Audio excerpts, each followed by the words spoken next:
السلام علیکم ورحمۃ اللہ۔ مفتی صاحب کیا حال ہے؟ ٹھیک ہو جی؟ اچھا مفتی صاحب، یہ جو سونے کی دعا ہے اس میں یہ جو لفظ ہے اللہم باسم کا لفظ ہے یا بسم کا ہے؟ یعنی با کو ڈائریکٹ سین کے ساتھ ملا کے پڑھنا ہے یا با علیحدہ پڑھی جانی ہے اور حمزہ کو سین کے ساتھ ملا کے پڑھنا ہے؟ اس کی ذرا وضاحت فرما دیں، جزاک اللہ۔ جی وعلیکم السلام ورحمۃ اللہ وبرکاتہ۔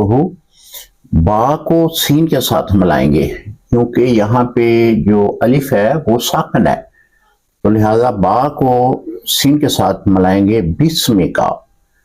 میں اس کو اپنے سکرین کے اوپر بھی لکھ دیتا ہوں تو آپ اس کو اچھی طرح پڑھ لیں۔ بسم کا لفظ آئے گا، یعنی یہاں پہ الف ساکن ہے، جو الف ساکن ہو وہ نہیں پڑھا جاتا، پھر با کو سین کے ساتھ ملا کے پڑھیں گے بسم کا۔